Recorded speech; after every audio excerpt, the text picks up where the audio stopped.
አርእስተ ዜና የታዳጊ ተማሪዎችን መጻኢ ዕድል ለመወሰን ትጥቅ ያነገቡ አካላትና መንግስት ችግሮቻቸውን በጠረጴዛ ዙሪያ መፍታት ይጠበቅባቸዋል ተባለ። በደቡብ ኢትዮጵያ ክልል በኮሬ ዞን የታጠቁ አካላት በንጹሃን ላይ የሚያደርሱት ጥቃት ተባብሷል ሲሉ የአካባቢው ነዋሪዎች ገለጹ። ከውጭ የኦስካር አሸናፊው ፍልስጤማዊ በእስራኤላውያን ሰፋሪዎች ጥቃት ደርሶበት መታሰሩ ተሰማ።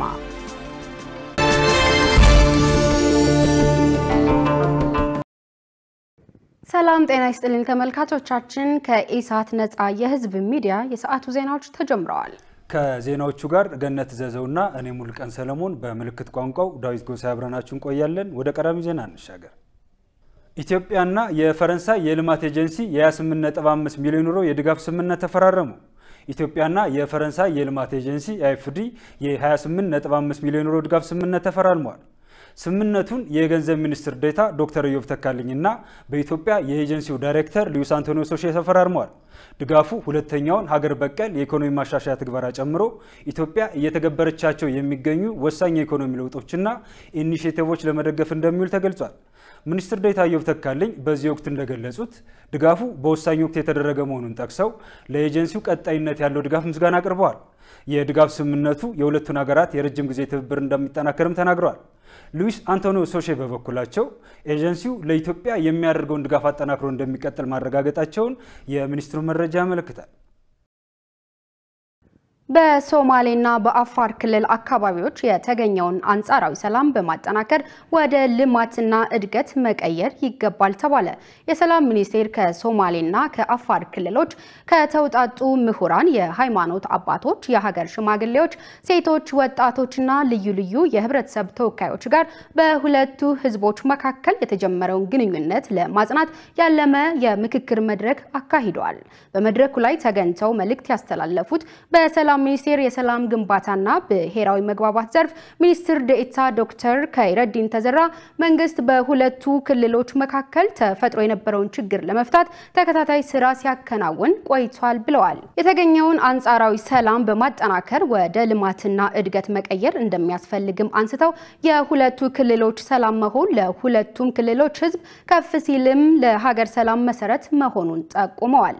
የኢትዮጵያ እስልምና ጉዳዮች ጠቅላይ ምክር ቤት ፕሬዝዳንት ጽህፈት ቤት ኃላፊ ኡስታዝ አቡበክር አህመድ በመድረኩ ላይ ተገኝተው የእስልምና ሃይማኖት ስለ ሰላምና ግጭት አፈታት ያለውን አስተምሮ አስመልክቶ ገለጻ አድርገዋል። የታዳጊ ተማሪዎችን መጻኢ ዕድል ለመወሰን ትጥቅ ያነገቡ አካላትና መንግስት ችግሮቻቸውን በጠረጴዛ ዙሪያ መፍታት ይጠበቅባቸዋል ተባለ። እውቀት ያለው ህብረተሰብ መገንባት ለነገ የሚባል ጉዳይ ባለመሆኑ ማንኛውም ዜጋ የትምህርትን ጉዳይ ቀዳሚ አጀንዳ ሊያደርግ ይገባል ሲሉ የስርዓተ ትምህርት ባለሙያዎች ገልጸዋል። ገነት ዘዞ ያዘጋጀችውን መሰረት ባቢት አቀርባለች።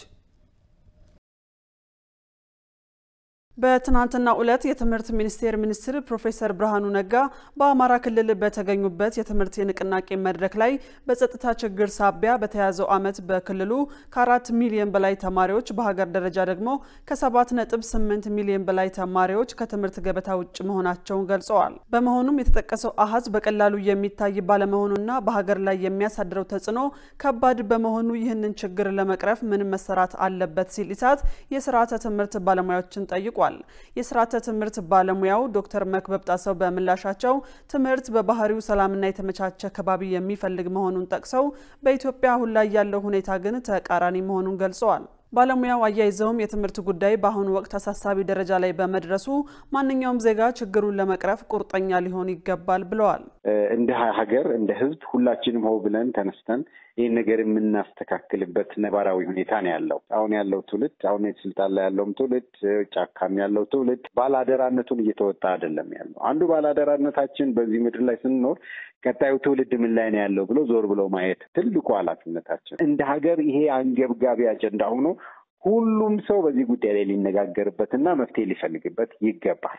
ማንኛውም ሰው ወጣቱም፣ የተማረውም፣ ያስተማረውም ፖለቲከኛውም ነጋዴውም ባላደራነታችንን መወጣት ስላቃተን ይሄ ጉዳይ አንገብጋቢ ሆኖ የመጀመሪያው አጀንዳ ሊሆን ልንነጋገርበትና ልጆቹን ወደ ትምህርት ቤት መመለስ የምንችልበትን መንገድ ማመቻቸት መቻል አለብን። ህጻናትና ታዳጊ ወጣቶችን ወደ ትምህርት ገበታ ለመመለስ ትጥቅ ያነገቡ አካላትና መንግስት ችግሮቻቸውን በጠረጴዛ ዙሪያ መፍታት ይጠበቅባቸዋል ሲሉ ተናግረዋል። እነዚህ ተዋጊዎች ጫካም ያሉት መንግስትም ቁጭ ብሎ መደራደር መቻል አለባቸው። ወደ ጠረጴዛ ነገሮችን ማምጣት እጅግ ብልህነት ነው። ይሄ እንደዚህ አይነት አደጋዎችን ይከላከላል።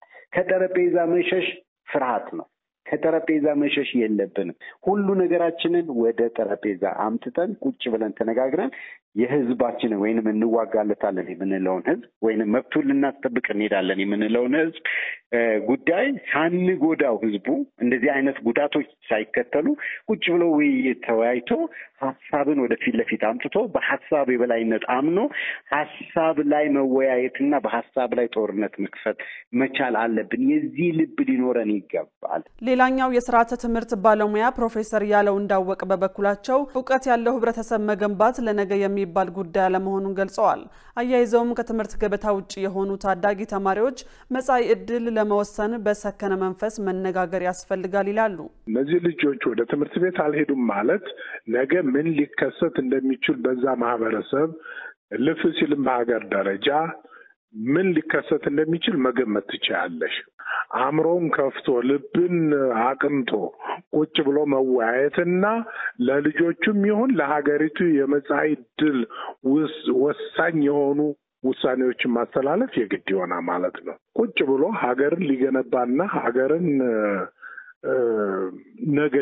ወደ ነገ ሊያሻገር የሚችል መፍትሄ ምንድነው ተብሎ የተለያዩ አካላት አንድ ላይ ከተመካከሩ በእርግጠኝነት ችግር አይመጣም ብዬ አስባለሁ። በማንኛውም ሁኔታ ጠረጴዛ ላይ ከመጣ ጉዳዩ መፍትሄ አያጣም። በተጨማሪም ተማሪዎች ትምህርታቸውን እንዲከታተሉ ማድረግ ካልተቻለ በኢትዮጵያ ጣፈንታ ላይ ከፍተኛ ብክነትና ውድቀት ያስከትላል ያሉት ባለሙያዎቹ ይህንን ችግር ለመቅረፍ በርካታ ስራ መስራት ይጠበቃል ሲሉ በአጽንኦት አሳስበዋል።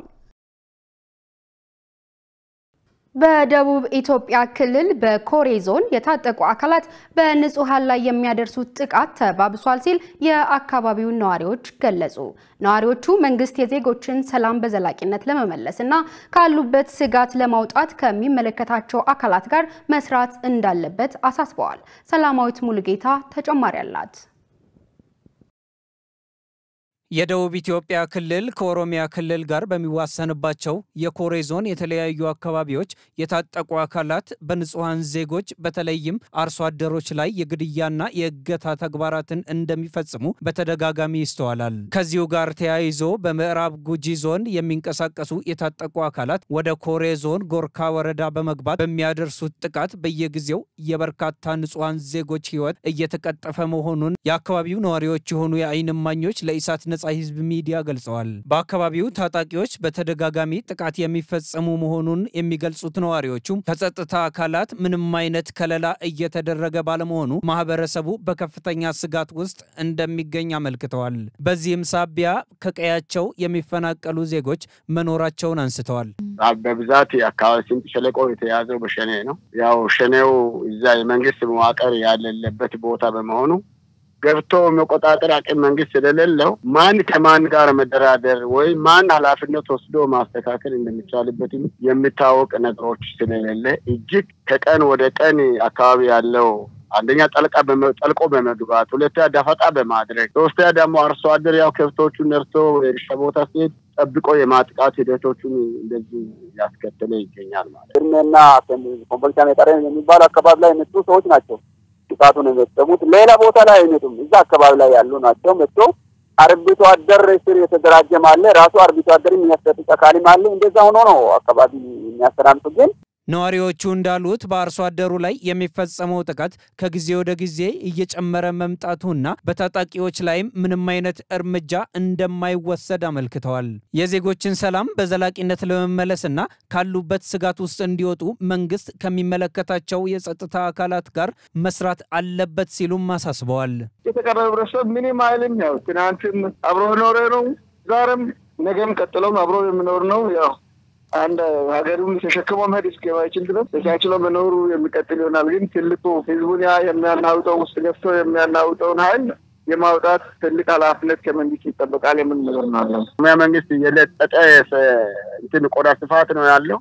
በዚህ መልክ ደግሞ የማስተዳደር አቅሙም በዛው ላይ ስርዓተ መዋቅሩን አወርዶ የመያዝ አቅሙ ላይ ደካማ ነው። ይሄንን ሁኔታ የሚያስተካክል ሂደት ቢኖር መንግስት የኃላፊነት ወስዶ መንገዱን ከፍቶ በራሱ የማስተዳደር ሂደት ቢፈጠር የኦሮሚያ መንግስትን ደግሞ ዘላኖች ውስጥ ጠልቆ ገብቶ ያለው ጠረ የኢትዮጵያ መንግስት አቋም ያላቸው ሸኔ የሚባሉትንም በተለያየ መልክ ለመቶ ሰራዊቱን ከሚመልስ ጥብቅ የሆነ በጥልቀት ወርዶ አጥቅቶ የማውጣት አቅም ሂደቶች ቢፈጠር የሚል ነገሮቹ ነው። እንግዲህ ዘላቂ ሰላም ይኖራል ብለን አስበናል። ኢሳት ነጻ የህዝብ ሚዲያም የነዋሪዎችን ድምጽ ተቀብሎ በአካባቢው ስላለው የጸጥታ ሁኔታ የኮሬ ዞን ጎርካ ወረዳ ሰላምና ጸጥታ ቢሮ ኃላፊ አቶ ብሩክ አየለን ጠይቋል። ኃላፊው በሰጡት ምላሽ በተለየ ሁኔታ ጥቃቱ በአርሶ አደሮች ላይ እንደሚፈጸም ገልጸው ለማህበረሰቡ አስቸጋሪ ሁኔታ እንደፈጠረበትም አመልክተዋል። አያይዘውም ችግሩን ለመቅረፍና ዘላቂ ሰላም ለማምጣት ከሚመለከታቸው አካላት ጋር እየተሰራ ቢሆንም አስቻይ እንዳልሆነ አስታውቀዋል። ኦፕሬሽን ስራዎችን ይሰራሉ። በተደጋጋሚ ግን ሙሉ በሙሉ ጠላት አካባቢ ላይ ባለመነሳቱ ነው ችግሮች የሚፈጠሩ። አርሶ አደሩ በተለይ የጊዜ የአዝመራ ጊዜም የእርሻ ጊዜም ስለሆነ ችግሮች ይፈጠራሉ። እሱ ነው ያለው ነገር። ግን እርስ በራስ እንደዚህ ግጭት ተፋፍሶ ምናምን ሳይሆን ጠብቆ አርሶ አደሩን የመግደል መሳሪያ የመውሰድ አይነት ነገሮች ናቸው የሚደረጉ። ህዝብ መካከል ሊፈጠሩ የሚችሉ ግንኙነት መሻከሮችን በውይይቶች መፍታት እንደዚህ አይነት ነገሮች ናቸው እየተሰራ ያለው። ብዙ መድረኮችን እየተደረጉ ስለሆነ እንደዚህ አይነት ነገሮች እየተሰሩ ናቸው። በንጹሃን ዜጎች ላይ እየደረሰ ያለውን ጥቃትና እገታ ለማስቆም ቀጣይነት ያለው ስራ እየተሰራ መሆኑንም ኃላፊው አስታውቀዋል። በሌላ ዜና በደቡብ ኢትዮጵያ ክልል ጎፋ ዞን የተከሰተውን የእንስሳት ወረርሽኝ በሽታ መቆጣጠሩን ዞኑ አስታወቀ። በዞኑ በሁሉም አካባቢዎች የእንስሳት ክትባት እየተሰጠ እንደሚገኝም ተገልጿል። መሳይ ገዛኝ ዝርዝር አላት። በደቡብ ኢትዮጵያ ክልል ጎፋ ዞን የተከሰተውን የእንስሳት ወረርሽኝ መቆጣጠር መቻሉን ዞኑ አስታወቀ።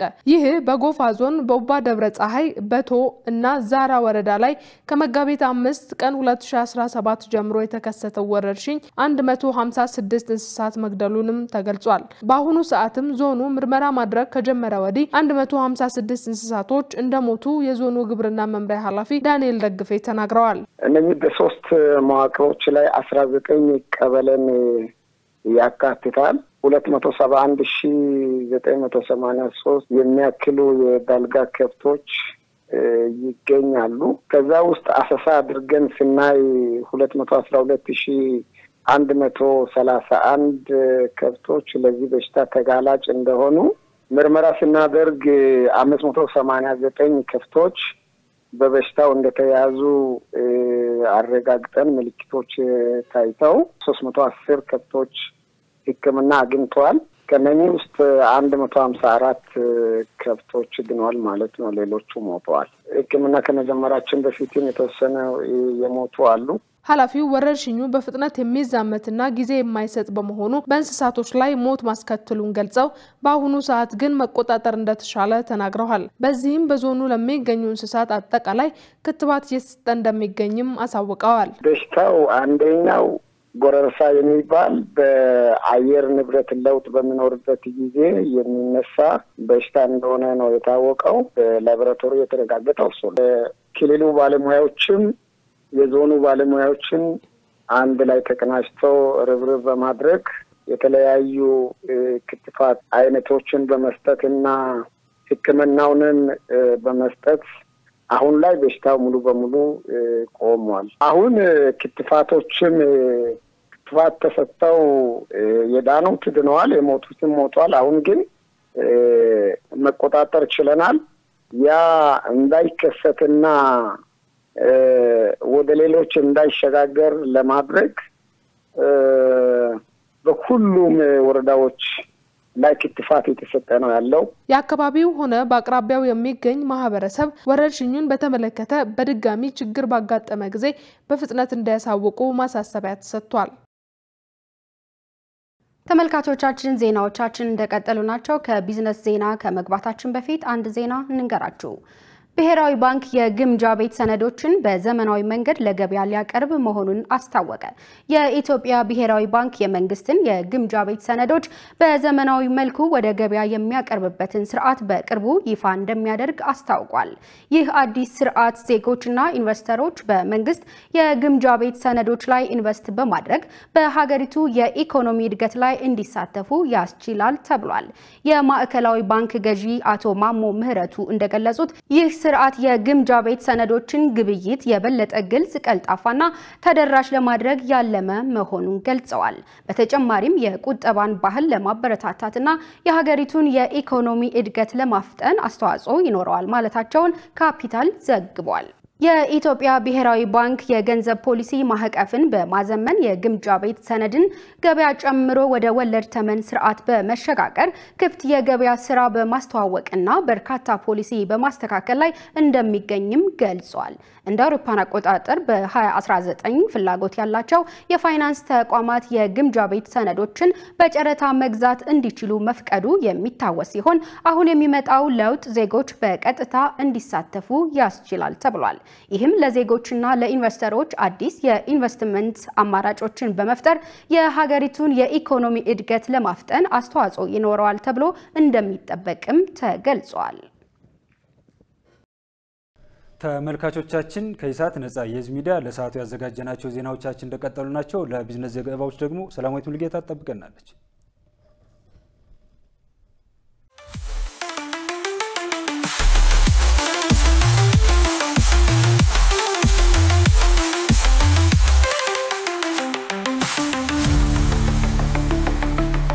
ውድ ተመልካቾቻችን ከኢሳት ነጻ የህዝብ ሚዲያ ለሰዓቱ የተመረጡ የቢዝነስ ዘገባዎች ይዘን ቀርበናል። ከዘገባዎቹ ጋር ሰላማዊት ሙልጌታ አብራችሁ ቆይታ አደርጋለሁ።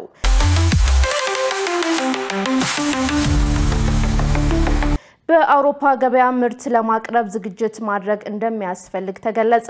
የአውሮፓ ህብረት የደን ጭፍጨፋ ቁጥጥር ወደ አውሮፓ ገበያ እንዳይገቡ የከለከላቸውን የተወሰኑ ምርቶች ለማስገባት ያስቀመጣቸውን የቁጥጥር መስፈርቶች ለማሟላት ዝግጅት ማድረግ ያስፈልጋል ሲል የንግድና ቀጠናዊ ትስስር ሚኒስቴር አስታወቀ። የንግድና ቀጠናዊ ትስስር ሚኒስቴር የአውሮፓ ህብረት ከደን ጭፍጨፋ ነፃ የሆነ ምርት በአውሮፓ ገበያ ለማቅረብ ያወጣቸው የቁጥጥር መስፈርቶች ምን ይላሉ በሚለው ላይ ከሚመለከታቸው አካላት ጋር ውይይት እያደረገ ይገኛል። በውይይቱ ወቅት የንግድና ቀጠናዊ ትስስር ሚኒስትር ዴታ እንዳለው መኮንን ውይይቱ የአውሮፓ ህብረት ከደን ጭፍጨፋ ነፃ የሆነ ምርት ለአውሮፓ ገበያ ለማቅረብ ምን ይከለክላል፣ የቁጥጥር መስፈርቶችስ ምን ይመስላሉ በሚለው ላይ ግንዛቤ ለመፍጠር ነው ብለዋል። የአውሮፓ ህብረት ከደን ጭፍጨፋ ነፃ የሆነ ምርት ለአውሮፓ ገበያ እንዲቀርብ ያወጣው የቁጥጥር መስፈርት አሟልቶ ምርቶችን ለማቅረብ ዝግጅት ማድረግ አስፈላጊ እንደሆነ ተናግረዋል። ሚኒስትር ዴታው አክሎም የህብረቱን የቁጥጥር መስፈርት አሟልቶ ምርቶችን በዓለም አቀፍ ገበያ ለማቅረብ የቴክኒክ ኮሚቴ የማዋቀር ስራ ይሰራል ብለዋል። ኢትዮጵያ እያካሄደችው ያለው የአረንጓዴ አሻራና የምትጠቀመው የኤሌክትሪክ ኃይል የአውሮፓ ህብረት ያስቀመጠችውን የቁጥጥር ስርዓት እንድታሟላና በአውሮፓ ገበያ እንድትሳተፍ እንደሚያደርግ ጠቁመዋል። የሆርቲካልቸር ዘርፍ ኢንቨስትመንት ለማበረታታት በጥናት ላይ የተመሰረተ የመሬት አቅርቦት አስፈላጊ መሆኑ ተገለጸ። በኢትዮጵያ የሆርቲካልቸር ዘርፍ ላይ ለመሰማራት የሚመጡ ኢንቨስተሮች መሬት ለማግኘት እንዳይቸገሩ በጥናት ላይ የተመሰረተ የመሬት ልየታ ተግባራዊ እንዲደረግ ጥሪ ቀርቧል። የኢትዮጵያ ሆርቲካልቸር አምራቾችና ላኪዎች ማህበር ዋና ዳይሬክተር ቴዎድሮስ ዘውዴ እንደገለጹት የመሬት ችግር በዘርፉ ካሉ ዋና ተግዳሮቶች አንዱ ነው። በመሆኑም ችግሩን ለመቅረፍ በጥናት ላይ የተመሰረተ የመሬት ልየታ አስፈላጊ ነው ብለዋል። ይህ አካሄድ ለሆርቲካልቸር ተስማሚ የሆነ መሬት ለይቶ በማቅረብ ኢንቨስተሮች በቀላሉ መሬት እንዲያገኙ ያስችላል። ይህ የተገለጸው ከመጋቢት 23 እስከ 25 ቀን 2017 ዓ.ም በአዲስ አበባ ለማካሄድ የታሰበው 9ኛው ሆርቲፎራ ኤክስፖ አስመልክቶ በተሰጠው መግለጫ ላይ ነው ሲል ካፒታል ዘግቧል። ይህ ዓለም አቀፍ የንግድ ትርኢት የኢትዮጵያ የሆርቲካልቸር ዘርፍ ለማሳየት ኢንቨስትመንትን ለመሳብና ዘላቂነት ለማበረታታት ያለመ መሆኑ ተጠቁሟል። ኢትዮጵያ ከዓለም 5 ዋና የአበባ ላኪዎች አንዷ ስትሆን በዘርፉ ከ200,000 በላይ ቀጥተኛ የስራ ዕድል ፈጥራለች ተብሏል። በጥናት ላይ የተመሰረተ የመሬት ልየታ ተግባራዊ ቢደረግ ዘርፉን በእጅጉ ሊያሳድግ እንደሚችል በመድረኩ ተገልጿል። የማክሮ ኢኮኖሚው ማሻሻያ የአምራች ኢንዱስትሪው ምርት መጠን እንዲጨምር አድርጓል ተባለ። የማክሮ ኢኮኖሚ ማሻሻያ ከተጀመረ ጀምሮ በተለይም በአምራች ኢንዱስትሪ ላይ የምርት መጠን እንዲጨምር ማድረጉ በኢንዱስትሪ ሚኒስቴር የተኪ ምርቶች ተወዳዳሪነት ስራ አስፈጻሚ መሳይነህ ውብሸት ገልጸዋል። አፈጻጸሙን በትኩረት እየገመገሙ ወደ ተግባር በመግባት በዘርፉ ላይ ለውጥ ማምጣቱን ጠቁመዋል። እንደ ሀገር ሙሉ በሙሉ ባይሆንም ከባለፈው ዓመት ጋር ሲነጻጸር የውጭ ምንዛሬ በአሁኑ ሰዓት እንደ ድሮ በአምራች ኢንዱስትሪዎች ዘንድ እንደ ችግር መቅረቡ እየቀነሰ መምጣቱን ያነሱት ስራ አስፈጻሚው በማሻሻያው ምክንያት በሚፈለገው ልክ እየቀረበ መሆኑን ተናግረዋል። የውጭ ምንዛሬው አቅርቦት ለአምራች ኢንዱስትሪዎች መጠኑ በማደጉ የመለዋወጫ ግብዓቶችን በቀላሉ ከውጭ ሀገር በማስገባት ሂደቱን ማሻሻሉን አስረድተዋል። በተለይም አምራች ኢንዱስትሪው ነፃ በመሆን የመለዋወጫ ግብይት አቅርቦት መጠን በመጨመሩ የምርት መጠን እንዲጨምር ማድረጉን ገልጸዋል። በአማራ ክልል በበጀት ዓመቱ ከ1500 በላይ ባለሀብቶች የኢንቨስትመንት ፍቃድ መውሰዳቸው ተገለጸ። በአማራ ክልል በበጀት ዓመቱ ባለፉት 8 ወራት 1540 ባለሀብቶች የኢንቨስትመንት ፈቃድ መሰጠቱን የክልሉ ኢንዱስትሪና ኢንቨስትመንት ቢሮ አስታወቀ። ክልሉን የኢንቨስትመንት መዳረሻ ለማድረግ ዘርፈ ብዙ ተግባራት እየተከናወነ መሆኑን የቢሮው ምክትል ኃላፊ አቶ ዮሐንስ አማረ ለኢዜአ ተናግረዋል። በተከናወነው ጠንካራ ስራም ባለፉት 8 ወራት ከ294690 በላይ ለሚሆኑ ዜጎች የስራ ዕድል የሚፈጥሩ 1547 ባለሀብቶች የኢንቨስትመንት ፍቃድ መውሰዳቸው አስታውቀዋል። የኢንቨስትመንት ፈቃዱም ከ251 ቢሊዮን ብር በላይ ካፒታል ላስመዘገቡ ባለሀብቶች መስጠቱን ገልጸው ባለፉት ወራት 286 የኢንቨስትመንት ፕሮጀክቶች የነበረባቸው ችግር በመፍታት ወደ ማምረትና አገልግሎት መስጠት እንዲገቡ ተደርጓል ብለዋል። በቀጣይም ባለሀብቶችን በቅርበት በማገዝ በእርሻ ግብርና፣ በሆርቲካልቸርና በመሰል ዘርፎች በስፋት እንዲሰማሩ ተገቢውን እገዛና ድጋፍ እንደሚደረግ አብራርተዋል። ውድ ተመልካቾቻችን በዕለቱ በተመረጡ ባንኮች ያለውን የውጭ ምንዛሪ ዋጋና የብሔራዊ ባንክ የወርቅ ግብይት መረጃ ተከታትለን እንመለስ።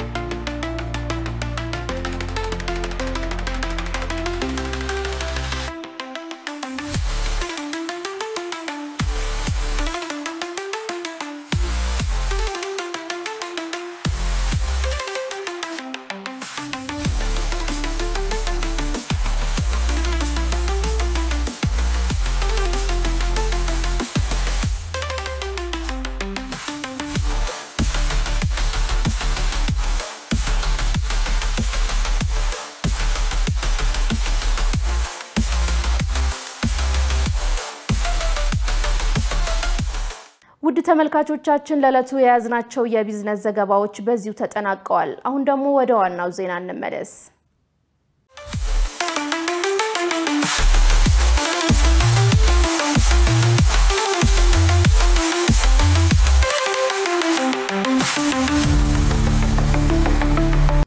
ተመልካቾቻችን አሁን ደግሞ ወደ ውጭ ዜና ተሻገርን። የአሜሪካ የገንዘብ ድጋፍ መቋረጡ አዳዲስ በኤችአይቪ ኤዲስ የሚያዙ ሰዎች ቁጥር እንዲጨምርና በሚቀጥሉት 4 ዓመታት ውስጥ ከ6 ሚሊዮን በላይ ሰዎች እንዲሞቱ ያደርጋል ሲል የዩኤን ኤዲስ ኃላፊ አስጠነቀቀ። እንደ አውሮፓውያን አቆጣጠር በ2004 በኤችአይቪ ኤዲስ ይሞቱ የነበሩ ከ2 ሚሊዮን በላይ ሰዎች ቁጥር በ2023 ወደ 600,000 መቀነስ የተቻለ ቢሆንም የትራምፕ አስተዳደር ውሳኔ ግን ኤችአይቪን በመከላከል ረገድ የሚደረገውን ዓለም አቀፍ ጥረት ይቀለብሳል ተብሏል። ዮሐንስ ተስፋ ተጨማሪ አለው። የዩኤን ኤድስ ዋና ስራ አስፈጻሚ ዊኒ ቢያኒማ የአሜሪካ መንግስት ለኤችአይቪ ፕሮግራሞች የሚደረግ የገንዘብ ድጋፍን ጨምሮ የውጭ እርዳታ ለማቆም መወሰኑ ከወዲሁ አስከፊ መዘዝ እያስከተለ ነው ብለዋል። በተለይ ሴቶችና ልጃገረዶች ከፍተኛ ጉዳት እየደረሰባቸው መሆኑን በማስጠንቀቅ አሜሪካ ድጋፍ የማቋረጥ ውሳኔዋን በአስቸኳይ እንድትቀይር ጠይቀዋል።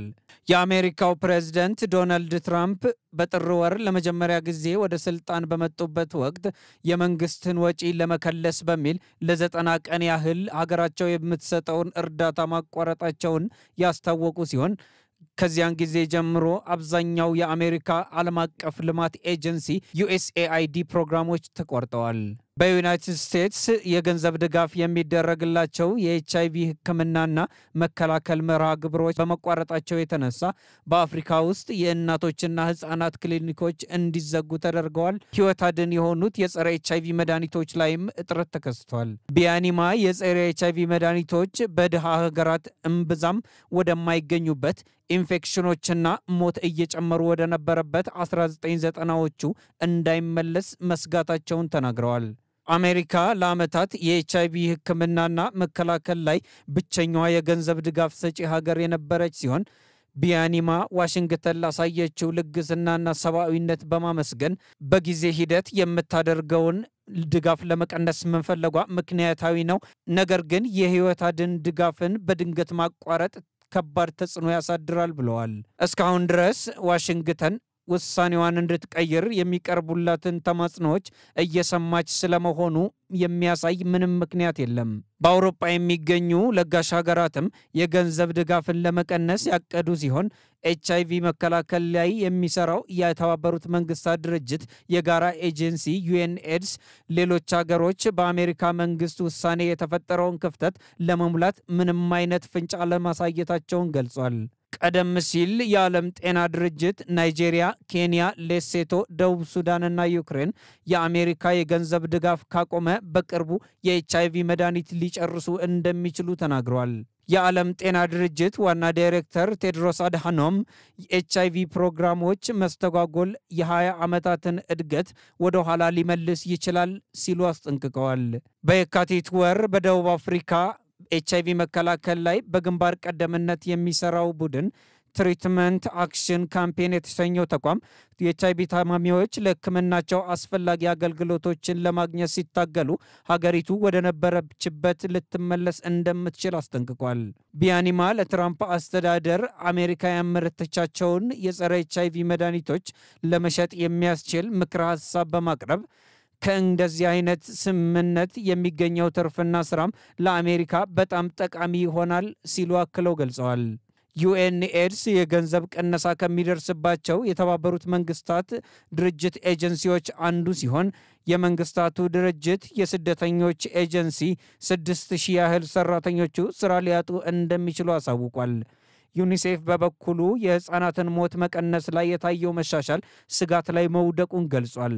በሌላ በኩል የዓለም ምግብ ፕሮግራም በረሃብ ስጋት ውስጥ ላሉ ክልሎች የሚሰጠውን ድጋፍ ራሽን መቀነሱን አስታውቋል። መረጃውን ስናጠናቅር ቢቢሲንና ሌሎች የሚዲያ አውታሮችን በዋቢነት ተጠቅመናል። የኦስካር አሸናፊው ፍልስጤማዊ በእስራኤላውያን ሰፋሪዎች ጥቃት ደርሶበት መታሰሩ ተሰማ። ይህ በእንዲህ እንዳለ የእስራኤል ጦር በ10 ሺዎች የሚቆጠሩ ፍልስጤማውያንን ከጋዛ እያፈናቀለ መሆኑ ተገልጿል። ሸሪፍ ኢማም ተጨማሪ አለው። ሌላ ምድር የለም ከተሰኘው የኦስካር አሸናፊ ዶክመንተሪ ፊልም ዳይሬክተሮች መካከል አንዱ የሆነው ሐምዳን አላል በእስራኤል ሰፋሪዎች በደረሰበት ጥቃት ጉዳት ከደረሰበት በኋላ በእስራኤል ወታደሮች በቁጥጥር ስር መዋሉ ተዘግቧል። ሐምዳን ባላል ከሁለት የእስራኤል ዳይሬክተሮች ጋር በመሆን ሌላ ምድር የለም የሚለውን ዶክመንተሪ ፊልም ካዘጋጁት ፍልስጤማውያን መካከል አንዱ ነው። የፍልስጤም ዜና ወኪል ዋፋ እንደዘገበው ባላልን ጨምሮ 4 ፍልስጤማውያን በከብሬኑ አቅራቢያ በምትገኘው ሶሊያ መንደር በተፈጸመ ጥቃት ቆስለዋል። አክራሪ አይሁድ ሰፋሪዎች በነዋሪዎች በቤታቸውና በመኪናዎቻቸው ላይ ድንጋይ ወረውሩ ነበር ብለዋል። የፊልሙ ዳይሬክተር ሐምዳን ባላል ሱሰያ በተባለችው መንደር ተይዘው ከታሰሩ 3 ፍልስጤማውያን አንዱ እንደሆነ ጠበቃቸው ሊያ ሱመል ተናግራለች። ፖሊስ እንደነገራት በወታደራዊ ካምፕ ውስጥ እንደሚገኙና ይህም ለሕክምና ምርመራ እንደሆነ ተናግራለች። ነገር ግን ማክሰኞ ዕለት ፈልጋ እንዳጣቻቸውና እስካሁንም ድረስ የት እንዳሉ እንደማታውቅ ገልጻለች። ሌላኛው ተባባሪ አዘጋጅ ባስል አድራ መታሰራቸውን አረጋግጦ 2 ደርዘን የሚጠቁ ሰፋሪዎች ጥቂቶቹ ጭንብል ያጠለቁ፣ ጥቂቶቹ መሳሪያ ያዙ፣ ጥቂቶቹ የእስራኤል ዩኒፎርም የለበሱ መንደሯን አጥቅተዋል ብሏል።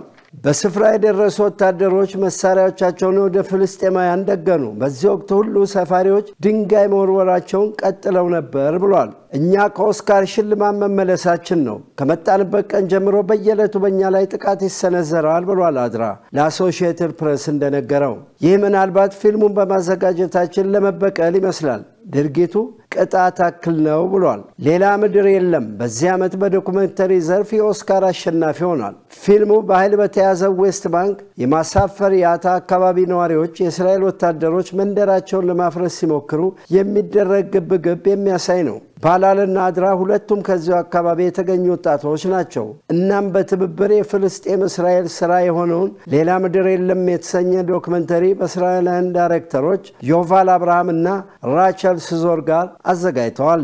አድራ እንደተናገረው ሰኞ ዕለት ማምሻውን ልክ የጾም ማፍጠሪያ ሰዓት አለፍ እንዳለ ሰፋሪዎቹ ወደ መንደራችን መጡ። ሰፋሪዎቹ ሁልጊዜም በመንደሩ ላይ ጥቃት የሚፈጽሙ ወደ ባላል ቤት አመሩ። በዚህ ጊዜ ወታደሮች ወደ ሰማይ ተኩሱ ነበር ብሏል። የባላል ባለቤት ባሏ ከቤት ውጭ እየተደበደበና መሞቴ ነው እያለ ሲጮህ መስማቷን ተናግሯል። ይህ በእንዲህ እንዳለ የእስራኤል ጦር በ10 ሺዎች የሚቆጠሩ ፍልስጤማውያንን በጋዛ እያፈናቀሉ ነው። ማክሰኞ ዕለት የእስራኤል ጦር በሰሜናዊ ዳርቻ ባሉ ከተሞች የሚገኙ ነዋሪዎች በሙሉ አካባቢውን ለቀው እንዲሄዱ እየነገረ ነበር። ወደ እስራኤል የሚተኮሱ ሮኬቶች ከዚያው አካባቢ እንደሚተኮሱ በመግለጽ አብዛኛው 2.3 ሚሊዮን የሚሆነው የጋዛ ነዋሪ ለበርካታ ጊዜያት ከቀዬው እንዲፈናቀል ተደርጓል። የእስራኤል ጦር ለ2 ወራት የዘለቀውን የተኩስ አቁም ስምምነት በመጣስ በጋዛ ጥቃት መፈጸም ከጀመረ ሳምንት ሆኖታል። በዚህ ጊዜ ውስጥ ከ730 በላይ ሰዎች ተገድለዋል። አብዛኞቹ ሴቶችና ሕፃናት ናቸው። እስራኤል ከማርች 2 ጀምሮ የሰብአዊ እርዳታ እንዳይገባ በመከልከሏ የምግብ የመጠጧና የመድኃኒት እጥረት በጋዛ በከፍተኛ ሁኔታ ማጋጠሙ እየተነገረ ነው። ዜናውን ስናጠናቅር አልጀዚራ፣ አሶሺየትድ ፕሬስ እና ቢቢሲን በመረጃ ምንጭነት ተጠቅመናል። የተከበራችሁ ተመልካቾቻችን ከኢሳት ነፃ የህዝብ ሚዲያ የሰዓቱ ዜናዎች ይህን ይመስሉ ነበር። ከዜናዎቹ ጋር ገነት ዘዘውና እኔ ሙሉቀን ሰለሞን በምልክት ቋንቋው ዳዊት ጎሳ አብረናችሁ ነበር። መልካም ጊዜ ይሁንላችሁ።